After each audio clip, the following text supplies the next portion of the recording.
ताकि ताकि टाउको र छातीमा गोली हानेको हामीले बुझेका छैनौँ, मैले बुझेको छैन। त्यो विद्रोहलाई कतै कुनामा बसेर चिस्काउने चलाउने आँट नगर है। संसद बिउताउने हो कि भनेर आँखा चम्काउने र नचाउनेहरू हो होसियार।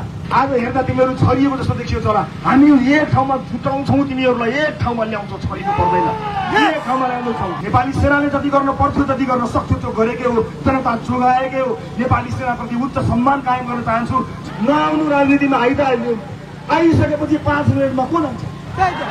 5 मिनट लागोस् कि 50 वर्ष लागोस्, यो देशलाई न्याय दिने यात्रा सुरु भइसकेको छ। लाखौं छोराहरू देशभरि छन्, नडराउ। शहीदका आमाहरू हो, यो देशको सपना पूरा गर्नको निमित्त तिम्रो छोरोले तिम्रो छोरीले दिएको बलिदानीको एक अंश पनि खेर हुँदैन। डर राख, किनकि त्यही परिवर्तन गर्नको निमित्त भएर मानिसहरू जागेका हुन्। मैले 24 गतिको कुराकानी गरेँ होला, केही घुसपठियाहरू पैसाहरू आयो होला, र अघिल्लो दिन ताकि ताकि गोली खाएर ढलेका मानिसहरूलाई देखेर आक्रोशित जनताले घर घरबाट विद्रोह गरेका हुन्। जनताले गरेको विद्रोह हो, त्यो विद्रोह सामान्य होइन। त्यो विद्रोहलाई कतै कुनामा बसेर चिस्काउने चलाउने आँट नगर है। खबरदार, जनताको विद्रोहलाई चुनौती दिने भन्दै संसद बिउताउने हो कि भनेर आँखा चम्काउने र नचाउनेहरू हो होसियार।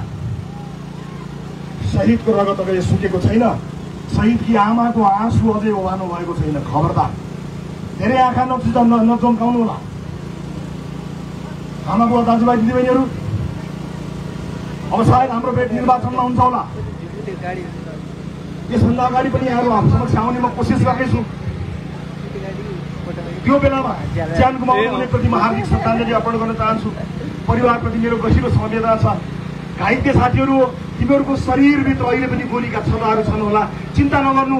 गोलीको छर्रा तिमीहरूको शरीरभित्र भए तापनि सिक्को देशलाई दुखेको छ, चिन्ता नगर। त्यो घाउमा मलम लगाउनको निमित्त लाखौं युवा तिम्रो साथमा आउँछन्। आज हेर्दा तिमीहरू छरिएको जस्तो देखियो चला। हामी एक ठाउँमा छुटाउँछौँ, तिमीहरूलाई एक ठाउँमा ल्याउँछौ, छरिनु पर्दैन, एक ठाउँमा ल्याउँछौ।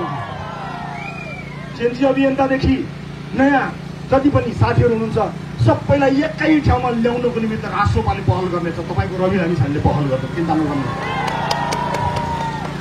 त्यसका लागि आफ्नो पद, आफ्नो कुनै पनि कुरा के गर्नुपर्छ त्यसको लागि मैले आज होइन हिँड्दै भनिसकेको छु। त्यसैले म सुरक्षा निकायका साथीहरूलाई आफ्नो दिलो ज्यानले सुरक्षामा खटिनु भएकोमा धन्यवाद दिन चाहन्छु। हो, हताहतका क्रममा कयौं प्रहरी साथीहरूको पनि ज्यान गयो, उनीहरूले शहादत प्राप्त गरे। म उहाँहरूलाई श्रद्धाञ्जली दिन चाहन्छु र सुरक्षाकर्मी साथीहरूलाई उच्च मनोबलका साथ काम गर्नलाई अनुरोध गर्न चाहन्छु। हो, हरेक आन्दोलनमा तपाईँहरू तारो बन्नुहुन्छ, राज्यले दिएको काम गर्दाखेरि तपाईँहरूलाई चोट लागेको छ, तर चिन्ता नगर्नुहोस्। आजसम्म तपाईँले भ्रष्टाचारको आहालमा डुबेकाहरूलाई जबरजस्ती सलाम गर्नु पर्यो। अब तपाईँले भ्रष्टाचारको आहालमा डुबेकाहरूलाई चाँडै सलाम गर्नुपर्ने छैन। जतिखेर यो देशमा नागरिकको सरकार, वास्तविक जनताले भोट दिएर बनेको नागरिकको भ्रष्टाचारहरू मुक्त सरकार बन्नेछ, त्यतिखेर हिजोको आन्दोलनमा तपाईँले खाएको चोटको पनि बदला त्यतिखेर लिनेछ। सुरक्षाकर्मी साथीहरू, मन सानो नपार्नु होला, हामी साथमा छौँ, चिन्ता नगर्नुहोस्। घाउ तपाईँलाई मात्र लागेको छैन, हामीलाई पनि लागेको छ। यहाँ सुरक्षा निकायलाई बदनाम गर्ने कोसिस गर्न खोजिन्छ, कोसिसहरू गरिरहेका छन्। म सुरक्षाका सबै निकायहरूलाई उच्च मनोबलमा रहनको लागि हार्दिक अनुरोध गर्न चाहन्छु। र हिजोको दिनमा जनता बचाउँदा सेवासी पाउनुपर्ने नेपाली सेनालाई पनि बदनाम गर्ने काम भएको छ। नेपाली सेनाले जति गर्न पर्थ्यो जति गर्न सक्थ्यो त्यो गरेकै हो, जनता जोगाएकै हो। नेपाली सेनाप्रति उच्च सम्मान कायम गर्न चाहन्छु। सुरक्षा निकाय नेपाल प्रहरीप्रति उच्च सम्मान कायम गर्न चाहन्छु। राष्ट्रलाई कमजोर पार्नको निमित्त यी निकायहरूमा आक्रमण गर्न बन्द गर्नु होला। न्यायिक निकायलाई उच्च मनोबलका साथ अगाडि बढ्नको लागि अनुरोध गर्न चाहन्छु। जसले जे भने पनि हामीले विश्वास गर्ने न्यायालय नै हो। न्यायालयप्रतिको सम्मान कायम राख्नुपर्छ साथी हो। न्यायालयका बहसहरूलाई सडकमा ल्याउनु उचित हुँदैन। न्यायालयलाई सुधार्नु पर्छ, आफ्नो ठाउँमा छ, तर भएको न्यायालयलाई विश्वास गर्ने हो, न्याय दिने न्यायालय नै हो। न्यायालयप्रति पनि मेरो उच्च सम्मान रहेको कुरा पनि म आज यहाँ अभिव्यक्त गर्न चाहन्छु। र यो सँगसँगै आजको यो भन्न खोजेको छोटो हुन गएको लामो मन तपाईँ हिँड्नुहुन्छ। 5 मिनट बोलेर जान्छु भनेर आएको चितवनको यत्रो माया पाएपछि 5 मिनटमा को जान्छ?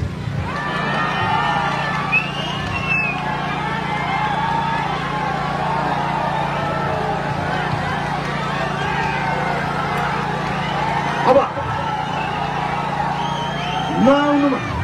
नआउनु राजनीतिमा आइहाल्यो, नआउनु राजनीतिमा आइहाल्यो। आइसकेपछि 5 मिनटमा को जान्छ? जाँदैन नसोपा, 5 मिनटमा जाँदैन। हे मेरो प्यारो चितवन, हे मेरो प्यारो चितवन, हे देवभूमि चितवन, यो चितवनले लगाएको यो गुण इतिहासले सम्झने छ, इतिहासले सम्झने छ। यो दिन कुनै सामान्य दिन होइन, इतिहासको एउटा महत्त्वपूर्ण पाना हो जुन जसको सुरुवात हामीले लेखिसकेका थियौँ। यही 24 कोठीमा हिजो अन्यायमा पर्न तपाईँले एउटा व्यक्तिलाई अन्याय पर्यो भनेर तपाईँले न्याय दिनुभएको, यही 24 कोठीमा। आज यो 24 कोठी रवि लामिछानेको न्यायको लागि होइन, यो देशको न्यायको लागि खडा भएको छ र यो देशले न्याय पाएरै छोड्छ। 5 मिनट लागोस् कि 50 वर्ष लागोस्, यो देशलाई न्याय दिने यात्रा सुरु भइसकेको छ। धेरै धेरै धन्यवाद दिन चाहन्छु चितवनलाई, धेरै धेरै माया, यो निरन्तर साथ सहयोगको लागि म धेरै धेरै आशा गर्न चाहन्छु। म अब चाँडै नै प्रधानमन्त्रीज्यूलाई भेट्न चाहन्छु र प्रधानमन्त्रीज्यूलाई भन्न चाहन्छु कि चितवनका जनता सुशासनको तपाईँको यात्रामा खडा भएर अगाडि बढेका छन्। तपाईँ आँखा साथ अगाडि बढ्नुहोला। यो पनि भन्न चाहन्छु, आँट गर्नु भएन, तर्सिनु भयो, डराउनु भयो, खुट्टा कमाउनु भयो भने हामीले त माफ गर्ला, इतिहासले माफ गर्नेवाला छैन। त्यसैले सुशासनको शर्तसहित सुशासन कायम गर्नुहुन्छ भन्ने विश्वास सहित म प्रधानमन्त्रीज्यूलाई चाँडै भेट्नेछु र भएका कुरा चितवनमा आएर फेरि पनि भन्नेछु। सबैजनालाई म धेरै धेरै धन्यवाद दिन चाहन्छु। 18 समयमा तपाईँले मलाई आशीर्वाद दिनुभएको छ। म जेल पर्दा आफ्नो छोरो नाति जेल परे जसरी तपाईँले भाकल गर्नुभयो, रुनुभयो, आँसुका धारा बगाउनु भयो, आशीर्वाद दिनुभयो, मैले भुलेको छैन। मैले भुलेको छैन तपाईँले दिनरात प्रार्थना गर्नुभएको, मैले भुलेको छैन तपाईँले यहाँ लाठी गोली खानुभएको, मैले भुलेको छैन। मैले भुलेको छैन जेलका साथीहरू बीच सडकमा न्याय माग्दाखेरि, सुशासन माग्दाखेरि ढलेको मैले भुलेको छैन। संसदमा आउँदा हामीलाई अपमान गरेको मैले भुलेको छैन। ताकि टाउको र छातीमा गोली हानेको हामीले भुलेका छैनौँ, मैले भुलेको छैन। हस्, आजलाई यति नै। अर्को पटक फेरि आउँछु। यहाँहरू सबैको जय होस्। जय घन्टी।